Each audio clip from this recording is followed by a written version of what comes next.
ฮึกแล้วนูหุกใหญ่สุดยอดเลยตัวนี้สบายดีพี่น้องปองป่ายเบิดสุขุสุคนเนาะมื้อนี้แม่นมายามกระแตบนูหรือว่ากับดักนูเนาะมากับลุงลุงน้อยใส่บอลได้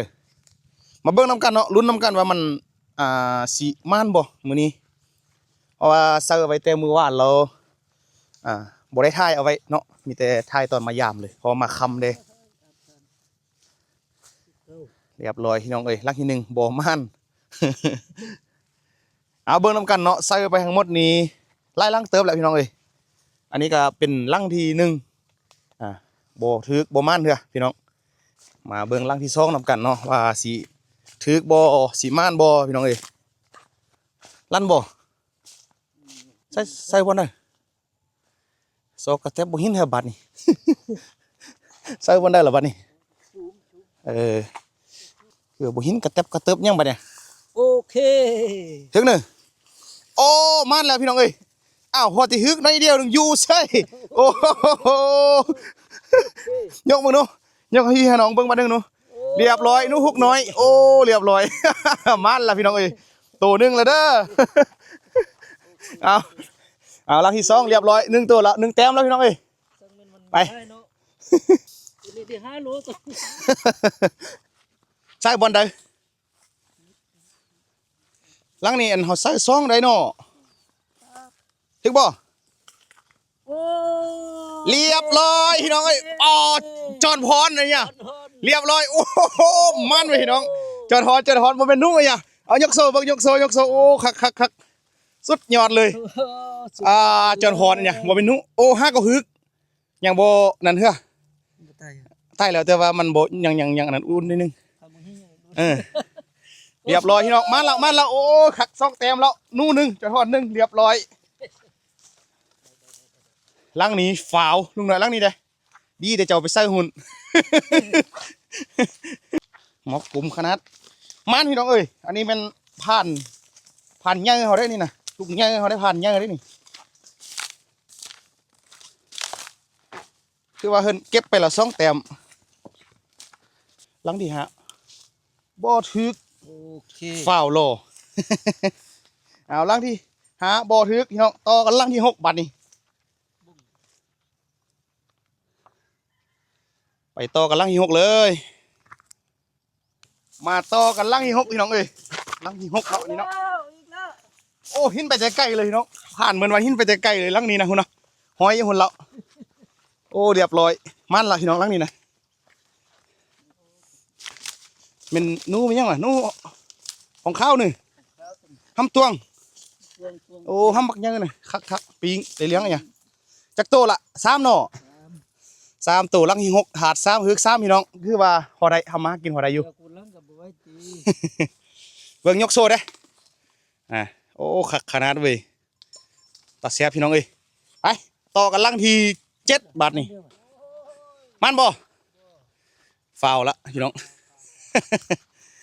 บ่ถึกบ่เป็นยังพี่น้องลุยกันลังที่8ต่อเลยผ่านเฮาก็นำหน้าเลยมื้อนี้ผ่านมือโปรเลยเนี่ยผ่านใหญ่เฮาถือว่าปราบมาไล่แล้วสัตว์ใหญ่สัตว์น้อยถือว่าเฮ็ดมาไล่แล้วผ่านนี้นะเนาะลังนี้ใส่ปลาหน่อยนึงพี่น้องเอ้ยเบิ่งเนาะว่าสิมานหรือบ่ลุ้นน้ำกันถึกบ่บ่ถึกพี่น้องเอ้ย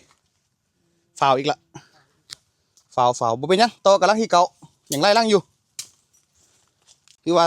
ยามไปแล้ว12ลังอันนี้ลังที่13ตั้งเป้าเอาไว้ว่าต่ำสุดนี่อยากให้ได้ประมาณ7หรือ8โตขึ้นจังสิคุ้มทุนมานะ บ่ฮู้ว่าสิได้บ่เอาเบิ่งนำกันถึกบ่เนาะสิถึกหรือบ่ถึกบ่ฟาวพี่น้องเอ้ย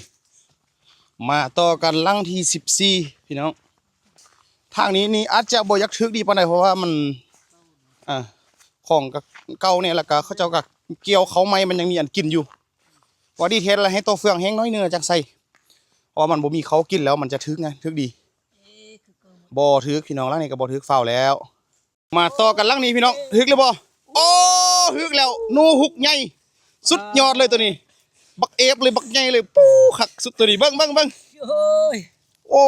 ใหญ่สุดตัวนี้นะพี่น้องนี่ ว่าเลยนะ สุดยอดเลยในพานเฮานะลังที่ยังก่อนนี่ที่17เนาะ โอ้คักสุดยอดเลยห้าก็ถึกได้นี่ยังอ่อนอยู่พี่น้องคักสุดบักเอฟเลยตัวนี้ยังไร เทมเลยบักเทมเลย ซ้ำแค้นพี่น้องเอ้ยสุดยอด แม่คงดู อ๋อถูกสุดยอดเลย มาต่อกันลังที่25พี่น้อง25บ่ไม่นละเนาะ25มันบ่ถึกบ่ลังเนี่ย เด้อแล้วก็ โอ้ถึกแฮะตัวน้อยพี่น้องย่ามันตืมกันไปพี่น้องเอ้ย ตัวน้อยกัน โอ้คือว่าไล่เติบแล้ว เสียน้อยอย่างกันแม่นใช่ปะแก้กูอยากบ่ได้แล้วมันบ่แม่นอยู่บนเดียวเด้ ได้ไล่ตู้เติบในห่านกำลังใจกำลังจุงอยู่2 3 4 5ตู้มีไหนซึม6จักตู้7กับจนฮอน8หมดอันนึงโอ้ได้8ตู้ตามเป่าเลย คุ้มละ8ตู้สรุปแล้วได้8ตู้พี่น้องนายห่านกำลังนับตัวนู้อยู่ปอดถูมันขนาดเท่าน่ะโหน่ะ เด้อหนูฮุกก็มีกระจรโอ้ยอัน จนฮอน ก็มี จอดฮอตัวหนึง มีลูกมันนี่ ขนาด พไ สุดยอด ได้กินอยู่ เอาไปซ้ำอีกคลิปนี้คลิปหน้าว่ากันไหม พอได้อยู่ได้กินอยู่